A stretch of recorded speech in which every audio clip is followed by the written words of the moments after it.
Assalamualaikum warahmatullahi wabarakatuh. Salam sejahtera bagi kita semua.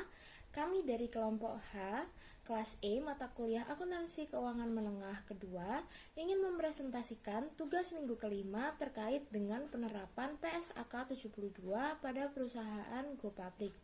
Di kesempatan kali ini, kami akan mempresentasikan terkait PT Indosat Tbk.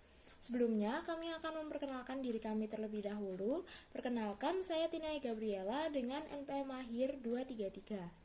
Saya yaitu Widya Devi Chandra Kirana dengan NPM akhir 147. Perkenalkan, nama saya Indriani Sinaga dengan NPM akhir 150. Perkenalkan, nama saya Firlianda Arvistia Karini dengan NPM akhir 190.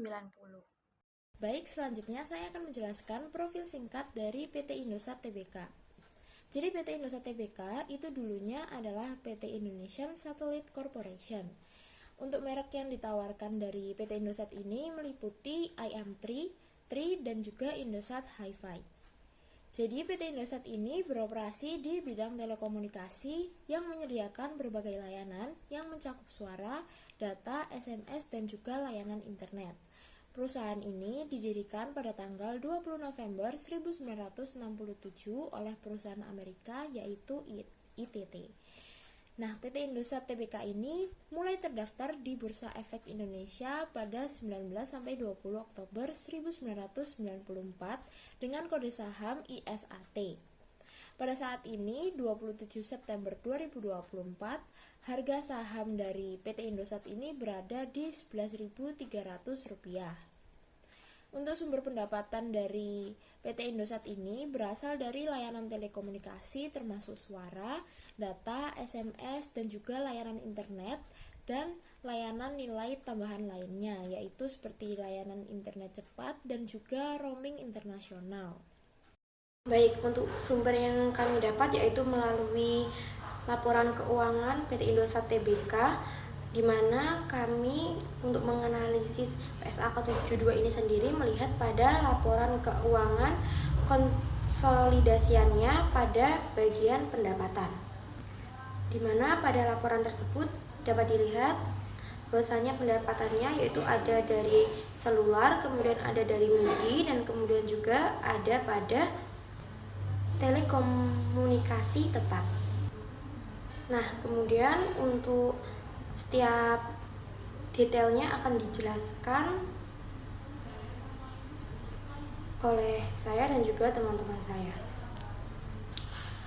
Sebelum kita membahas lebih lanjut, kita perlu mengingat lagi bahwasanya pengakuan pendapatan tersebut harus memenuhi 5 langkah analisa sebagai berikut. Yang pertama yaitu ada identifikasi kontrak dengan pelanggan. Kemudian setelah identifikasi kontrak, yang kedua ada identifikasi kewajiban pelaksanaan dalam kontrak. Kemudian yang ketiga ada penetapan harga transaksi. Yang keempat ada alokasi harga transaksi ke setiap kewajiban pelaksanaan. Dan yang kelima ada pengakuan pendapatan ketika kewajiban pelaksanaan telah dipenuhi. Nah, kemudian dalam hal ini, kewajiban pelaksanaannya dapat dipenuhi dengan cara sebagai berikut. Ada 2 cara. Yang pertama yaitu suatu titik waktu di mana perjanjian tersebut umumnya untuk menyerahkan barang kepada pelanggan. Kemudian yang kedua ada suatu periode waktu di mana umumnya janji untuk menyerahkan jasa kepada pelanggan. Nah, seperti yang telah dapat dilihat pada laporan konsolidasian bagian pendapatan tadi, bahwasanya pendapatan grup dari PT Indosat ini sendiri berasal dari 3 sumber utama, yaitu dari segmen jasa seluler, kemudian dari MIDI, dan juga dari telekomunikasi tetap. Untuk yang pertama, saya akan membahas tentang segmen jasa seluler. Pendapatan dari segmen jasa seluler ini bisa berasal dari yang pertama ada data, kemudian yang kedua ada layanan digital, kemudian ada juga percakapan dan short message service atau SMS, kemudian ada juga jasa interkoneksi, dan juga yang terakhir jasa telekomunikasi lainnya. Nah, untuk pendapatan yang dari seluler sendiri itu yang berasal dari pemakaian pulsa dan juga panggilan itu diakui panggilan jelajah, itu diakui dalam suatu periode waktu yang berdasarkan durasi percakapan yang berhasil bersambung melalui jaringan seluler perusahaan dan disajikan secara bruto. Karena diakui melalui periode waktu, maka artinya itu merupakan janji untuk menyerahkan jasa kepada pelanggan. Kemudian, apabila ada pendapatan dari biaya koneksi yang bukan merupakan kewajiban pelaksanaan, terpisah dan tidak diakui secara terpisah dari jasa yang diberikan. Kemudian ada pendapatan jasa nilai tambah, itu diakui dalam periode waktu ketika penjualan konten terjadi dan disajikan secara neto jika grup atau PT Indosat itu sendiri bertindak sebagai agen dan setelah memperhitungkan beban langsung yang terkait, atau disajikan secara bruto apabila grup bertindak sebagai penyedia jasa. Nah, untuk selanjutnya akan dilanjutkan oleh rekan saya. Baik, saya akan melanjutkan penjelasan terkait pengakuan pendapatan. Jadi pengakuan pendapatan berdasarkan jenis produk dan jasa dari PT Indosat ini, yang pertama untuk pelanggan pasca bayar, itu pendapatan jasa bulanan diakui dalam suatu periode waktu sepanjang periode penyediaan jasa. Yang kedua, penjualan voucher paket perdana atau isi ulang dicatat sebagai pendapatan diterima di muka dan diakui sebagai pendapatan pada suatu periode waktu, yaitu selama pemakaian pulsa dengan menggunakan proxy berdasarkan masa aktif dari paket perdana atau voucher atau pada berakhirnya masa berlaku pulsa. Yang ketiga, yaitu penjualan telepon genggam seluler dan modem broadband diakui pada suatu titik waktu, yaitu pada saat penyerahan kepada pelanggan. Dan yang keempat, yaitu pendapatan dari komunikasi data broadband nirkabel itu diakui pada suatu periode waktu berdasarkan durasi pemakaian atau tagihan tetap bulanan tergantung dari perjanjian dengan pelanggan. Nah, yang selanjutnya ada pengakuan insentif agen penjual. Jadi, insentif yang diberikan grup kepada agen penjual itu diakui sebagai pengurang pendapatan, kecuali perusahaan menerima suatu manfaat yang teridentifikasi sebagai pertukaran atas imbalan.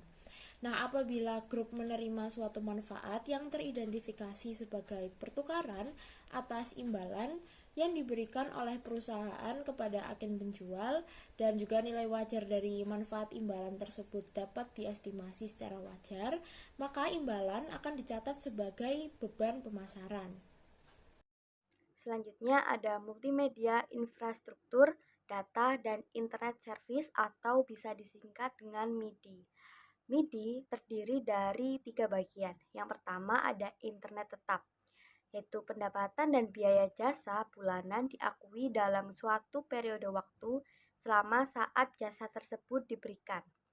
Pendapatan dari pemakaian diakui dalam suatu periode waktu berdasarkan durasi pemakaian internet atau berdasarkan jumlah yang telah ditetapkan tergantung dengan kesepakatan para pelanggan.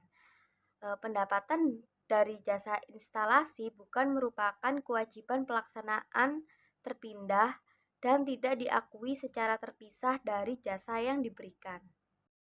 Lalu yang kedua ada konektivitas tetap. Pendapatan dari jasa bulanan diakui dalam suatu periode waktu sepanjang saat jasa diberikan dengan metode garis lurus selama masa sewa. Pendapatan dari jasa instalasi bukan merupakan kewajiban pelaksanaan terpisah dan tidak diakui secara terpisah dari jasa yang diberikan. Pendapatan yang berhubungan dengan pembangunan base transceiver stations dan infrastruktur pendukung dicatat dengan menggunakan metode presentase penyelesaian. Dengan metode ini, pendapatan diakui dalam suatu periode waktu berdasarkan estimasi terakhir atas tingkat penyelesaian sebenarnya dikalikan dengan total nilai kontrak. Tingkat penyelesaian sebenarnya yang ditentukan oleh keadaan fisik, kemajuan pekerjaan, atau metode output. Lalu yang ketiga yaitu jasa teknologi informasi dan pembayaran elektronik. Pendapatan dari jasa teknologi informasi diakui dalam suatu periode waktu di mana jasa tersebut diberikan. Untuk kontrak harga tetap, pendapatan diakui berdasarkan layanan aktual yang diberikan hingga akhir periode pelaporan sebagai proporsi dari total layanan yang akan disediakan. Jasa teknologi informasi pada umumnya terdiri dari penyediaan peralatan dan jasa pemasangan yang merupakan kewajiban pelaksanaan terpisah dan diakui pada suatu titik waktu. Pendapatan dari jasa pembayaran elektronik meliputi jasa switching, jasa aplikasi pembayaran elektronik, dan jasa interkoneksi jaringan ATM.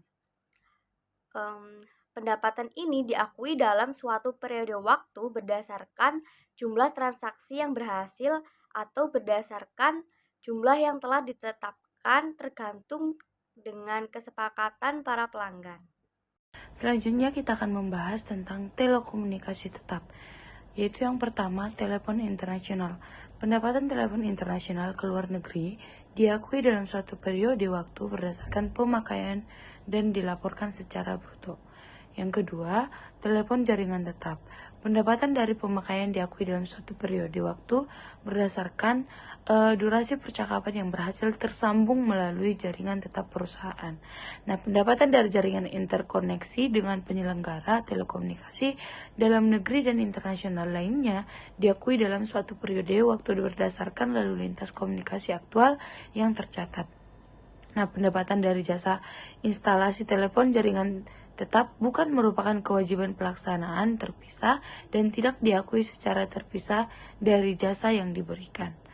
Selanjutnya yaitu hubungan keagenan. Pendapatan yang berasal dari hubungan keagenan dicatat berdasarkan jumlah tagihan bruto yang dibebankan kepada pelanggan ketika grup bertindak sebagai penyedia jasa. Nah, jika grup bertindak sebagai agen dan memperoleh komisi dan penyedia jasa, pendapatan dicatat berdasarkan jumlah bersih yang diperoleh atau jumlah yang dibayar oleh pelanggan dikurangi jumlah yang dibayarkan penyedia jasa. Sekian yang dapat kami jelaskan. Jika ada tutur kata yang salah, mohon dimaafkan. Wassalamualaikum warahmatullahi wabarakatuh. Terima kasih.